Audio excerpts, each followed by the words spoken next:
കർത്താവിൽ ഏറ്റവും അനുഗ്രഹിക്കപ്പെട്ടവരെ, ജീവിതം ക്രിസ്തുവിടെയാണ്. ജീവിക്കുന്നത് ക്രിസ്തുവിന് വേണ്ടി ആയിരിക്കണം. ജീവിച്ച ഓരോ നിമിഷം കർത്താവിൻ്റെ നാമത്തിൽ വിശുദ്ധി പ്രാപിച്ചുകൊണ്ട് ദൈവസ്നേഹത്തിൽ ജീവിക്കാൻ വേണ്ടിയാണ് ക്രിസ്തീയ ജീവിതവും വിശുദ്ധമായ നൊയമ്പ്. അപ്പോൾ ക്രിസ്തീയ ജീവിതവും വിശുദ്ധമായ നൊയമ്പ്, ഇത് രണ്ടും ഓരോ വിശ്വാസി ശരിക്കും മനസ്സിലാക്കണം. ക്രിസ്തീയ ജീവിതം, ദൈവം കുരിശിൽ നമുക്ക് വേണ്ടി പോരാടി, അല്ലെങ്കിൽ കുരിശിൽ നമ്മുടെ പാപങ്ങൾക്ക് വേണ്ടി രക്ഷ നേടി നമ്മളെ സ്വതന്ത്രനാക്കിയതാണ് കുരിശുമരണം.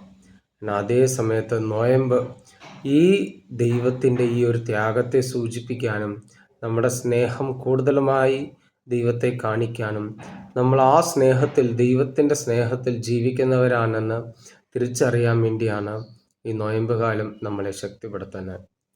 ഇന്ന് എടുത്തിരിക്കുന്ന വചനഭാഗം ഏഷ്യായുടെ പുസ്തകം 43 അധ്യായം 25 വാക്യം ഇപ്രകാരമാണ്: എന്നെ പ്രതി നിന്റെ തെറ്റുകൾ തുടച്ചു മാറ്റുന്ന ദൈവം ഞാൻ തന്നെ, നിന്റെ പാപങ്ങൾ ഞാൻ ഓർക്കുകയില്ല.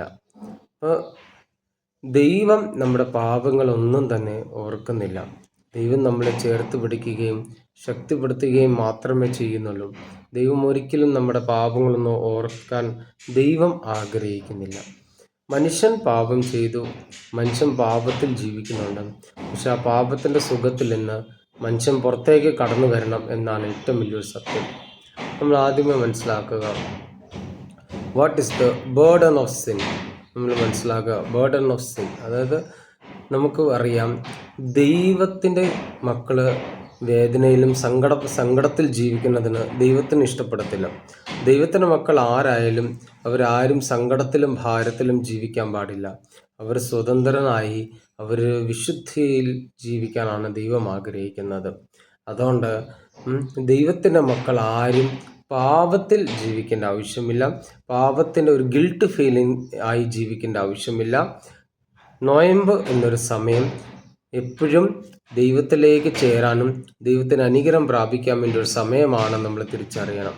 രണ്ടാമത്തത്, നമ്മുടെ രക്ഷയ്ക്ക് വേണ്ടി, നമുക്ക് വേണ്ടിയാണ് നമ്മൾ മനസ്സിലാക്കണം. എപ്പോഴും ദൈവം നമ്മളെ ദൈവത്തിൻ്റെ ശക്തിയിലും ദൈവത്തിൻ്റെ സ്നേഹത്തിലാണ് നമ്മളെ യോജിപ്പിച്ച് വെക്കുന്നത്.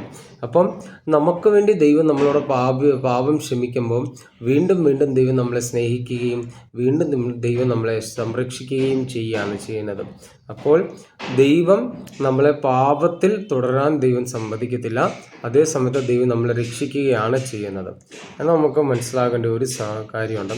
ഈ നൊയമ്പ് കാലത്ത് നമുക്ക് മനസ്സിലാക്കണം, നമ്മൾ പാപത്തിൻ്റെ അവസ്ഥയിൽ നിന്ന് മാറി ദൈവികമായ വിശുദ്ധിയും ദൈവികമായ ശക്തിൻ്റെ ഒരു അവസ്ഥയിലേക്ക് നമ്മൾ പ്രവേശിക്കണം. അപ്പോൾ ദൈവം നമ്മുടെ പഴയ കാര്യങ്ങൾ നമ്മൾ ഓർമ്മപ്പെടുത്തുന്നില്ല, പക്ഷെ ആ പഴയ കാര്യങ്ങൾ നമ്മുടെ മനസ്സിലുണ്ടാവണം. അത് മുഖേന ദൈവത്തിലേക്ക് നമ്മളെ തന്നെ സമർപ്പിക്കുകയും ചെയ്യണം. അതാണ് നോമ്പ് കാലം. നമുക്ക് ഈ നോയമ്പ് കാലത്ത് പ്രാർത്ഥിച്ച് കർത്താവിൽ നിന്ന് അനുഗ്രഹം സ്വീകരിക്കാം. ദൈവം നമ്മളെ അനുഗ്രഹിക്കട്ടെ. ആമേൻ.